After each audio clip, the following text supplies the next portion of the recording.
c'est le pasteur d'Islam, la milliardaire en Jésus-Christ, l'héritier du royaume des cieux qui vous parle cet après-midi. Je suis là pour vous exhorter. Je vous souhaite un bon week-end dans la paix du Christ. Mes amis, je passe ce message pour vous. Dieu m'amène toujours à dire quelque chose pour le peuple de Dieu. Amen. Les enfants de Dieu, peuple de Dieu, ceux qui craignent Dieu et ceux qui ne craignent pas Dieu. Je vous demande de demander la sagesse à Dieu. Amen. La Bible déclare que la crainte de Dieu, c'est le début de la sagesse.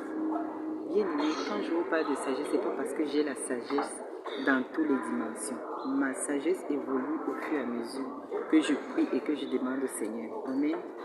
Donc la sagesse, Dieu ne donne pas la sagesse entièrement, c'est avec le temps. Donc quand je vous parle, ce n'est pas parce que j'ai toute la sagesse, mais c'est parce que je veux vous encourager de craindre Dieu. Amen. La Bible déclare que Salomon a offert les offrandes à Dieu. Et Dieu lui est apparu la nuit, il lui a dit, qu'est-ce que tu veux que je t'offre? Qu'est-ce que tu veux que je te donne? Salomon a dit, Seigneur, donne-moi un cœur apte à écouter pour pouvoir juger ton peuple. Amen. Dieu lui a répondu, puisque tu as demandé cela, je vais aussi te donner la richesse. Mais si tu es fidèle, je vais aussi te donner la longue vie. Donc la sagesse, à sa gauche, c'est la richesse et la gloire. Et à sa droite, c'est la longue vie. Il fallait que Salomon reste fidèle pour pouvoir vivre longtemps. La Bible déclare que Dieu lui a accordé ce qu'il voulait et lui a rendu riche. Amen. Donc quand tu crains Dieu, Dieu absolument te donne ce que tu veux. Pas tout ce que tu veux au même jour. C'est possible qu'il le fasse, mais c'est au fur et à mesure, parce que la crainte de Dieu, c'est au fur et à mesure que ça grandit. La Bible déclare que dans tout Israël, dans tout cet endroit, dans tout ce lieu, il n'y avait, sur toute la terre, il n'y avait aucun roi qui était plus sage que Salomon ou bien plus riche que Salomon. Mais il fallait que Salomon reste fidèle. Quand Dieu te bénit, il faut rester fidèle. Quand Dieu t'élève, il faut rester fidèle. Quand Dieu t'exhorte sur ce que tu as demandé, il faut rester fidèle pour pouvoir vivre longtemps. Dieu avait dit à Salomon, ne te lie pas avec les femmes des autres dieux. C'est-à-dire des gens qui ne connaissent pas Dieu, qui ne louent pas le même Dieu, qui ne craignent pas Dieu. Ce sont les instructions. À chaque fois qu'on est dans la présence de Dieu, Dieu nous donne les instructions. Il nous dit, ne fais pas ceci, ne fais pas cela. C'est pour ça que je vous dis, mes amis, quand tu as ta relation avec Dieu, quand tu as ton intimité avec Dieu, il te dit ce que tu dois faire. Même quand, dans les yeux des hommes, c'est bizarre. Mais toi, tu sais ce que tu fais. Même si on te traite de folle ou de fou, on te traite de quelqu'un qui délire, on te traite de quelqu'un qui n'a pas de sens. Toi, tu sais ce que tu es en train de faire parce que tu as ta relation avec Dieu. Mais Salomon n'est pas resté fidèle comme son père David. Salomon n'est pas resté fidèle. Vous savez pourquoi? Parce qu'il s'est lié, il a fait le contraire de ce que Dieu lui a demandé de faire. Quand nous devenons riches, faisons attention. Quand Dieu nous bénit, faisons attention. Quand Dieu nous élève, faisons attention. Si nous nous détournons de Dieu, les choses, la vie et notre entourage peut changer. Dieu peut s'éloigner. Salomon a pris les femmes des autres dieux. Il louait même ces dieux. Il offrait même des sacrifices à ces dieux. Des statues qui ne parlent pas, qui ne marchent pas. Salomon a oublié la présence de Dieu. Salomon, d'une forme, je peux dire qu'il a méprisé Dieu. La Bible déclare qu'on ne peut pas servir deux maîtres. Sinon, on va haïr un et on va mépriser l'autre.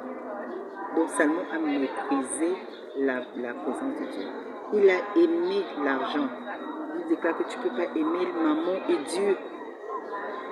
Tu ne peux pas aimer Dieu et maman. Tu dois aimer maman. Mettons d'abord Dieu en avant. Mettons d'abord Dieu dans toutes choses qu'on fait. Bien aimé, prier Dieu ne prend pas toute une éternité. Tu peux prendre quelques minutes, tu pries. Le temps que tu prends pour parler au téléphone avec tes amis, avec ta famille, toute une journée, toutes des heures. Tu n'as pas besoin des heures pour faire ça. Sauf quand tu es un servant de Dieu qui doit amener un peuple à changer. Mais quand tu es un enfant de Dieu, tu n'as pas besoin de toutes des heures pour faire ça. Mais tu fais des heures au téléphone. Je ne refuse pas que vous parlez au téléphone. Mais je veux juste vous faire comprendre que quelques minutes suffisent pour parler à Dieu. Mets d'abord Dieu en avant. Salomon a oublié et il mettait ses femmes en avant. Ce que Dieu ne voulait pas. Dieu ne lui a pas demandé de prendre toutes ses femmes. Parce qu'il savait que les femmes vont l'amener à se détourner. Ne disons pas que c'est la femme qui a amené Adam à se détourner de Dieu, qui l'a amené hors de la présence de Dieu, qui l'a amené à pécher. Aujourd'hui, l'homme travaille à la sueur de son front à cause d'une femme qui a aimé le fruit défendu. Salomon, ses descendants n'a pu continuer à régner à cause des femmes qui ont d'autres dieux. Bien-aimé, je ne parle pas comme ça et je ne suis pas en train de pointer le doigt à quelqu'un. Ce que je vous dis, je n'ai pas appris ça un jour, j'ai appris ça avec le temps. Et je sais qu'avec le temps, mes messages et mes exhortations, les prières que je fais, vont faire les effets. Il y a ceux qui vont aimer, gloire à Dieu. Ceux qui ne comprennent pas, qui ne jugent pas, parce que je ne suis non plus là pour vous juger et pour vous condamner. Ne nous détournons pas de Dieu avec tout ce que Dieu nous donne. Même si ça prend le temps, ne te détourne pas de Dieu. Amen, les amis. Et restons toujours dans la présence de Dieu. Évitons de faire certaines erreurs.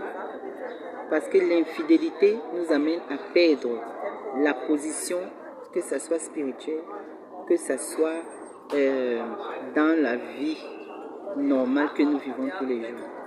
L'infidélité a mené à Salomon à se détourner, à perdre sa royauté dans le sens que ses enfants n'ont plus régné. Sa descendance n'a plus régné parce que David a été fidèle. C'est pour ça que Dieu a permis que son fils Salomon règne. Alors son fils devait rester dans la même fidélité, dans l'intégrité et dans la crainte de Dieu pour que ses enfants puissent continuer dans cette royauté, dans ce règne. Amen. La Bible déclare que finalement, après toute cette richesse que nous cherchons, que nous avons, il a dit, vanité des vanités, tout est vanité et poursuite devant. Tout le travail que l'on fait sous le soleil, c'est vanité. Je ne dis pas ça pour vous décourager de chercher la richesse de l'argent. Non, je dis juste que la richesse ne nous amène pas à s'éloigner de Dieu. Il y a deux chemins que Dieu nous donne. Le chemin de la vie éternelle et le chemin de la perdition. Restons sur le chemin de la vie éternelle. Cherchons le chemin de la vie éternelle. C'est qui? C'est Jésus-Christ de Nazareth. La Bible déclare que Jésus est le chemin, la vérité et la vie éternelle. Il détient les clés des séjours, des morts et de la vie, afin que celui qui croit en lui ait la vie éternelle. Donc faisons attention, tout est vanité, toutes les richesses et tout ce que tu cherches, sans crainte ou avec crainte, tu vas partir un jour, tu vas le laisser. Mon Dieu, pourquoi nous ne pouvons pas reconnaître le souffle que Dieu nous donne? Parce que sans ce souffle de vie, tu ne peux même pas travailler, tu ne peux rien faire, tu ne peux pas avoir toutes les richesses. Il faut reconnaître ça, que c'est Dieu qui est Dieu, il est le Tout-Puissant, le Maître de situation de l'écran, et c'est lui qui est le Créateur de toutes choses. Nous devons nous agenouiller devant Dieu, nous devons adorer Dieu, nous devons élever et lui rendre gloire tous les jours de nos vies, même si c'est quelques minutes.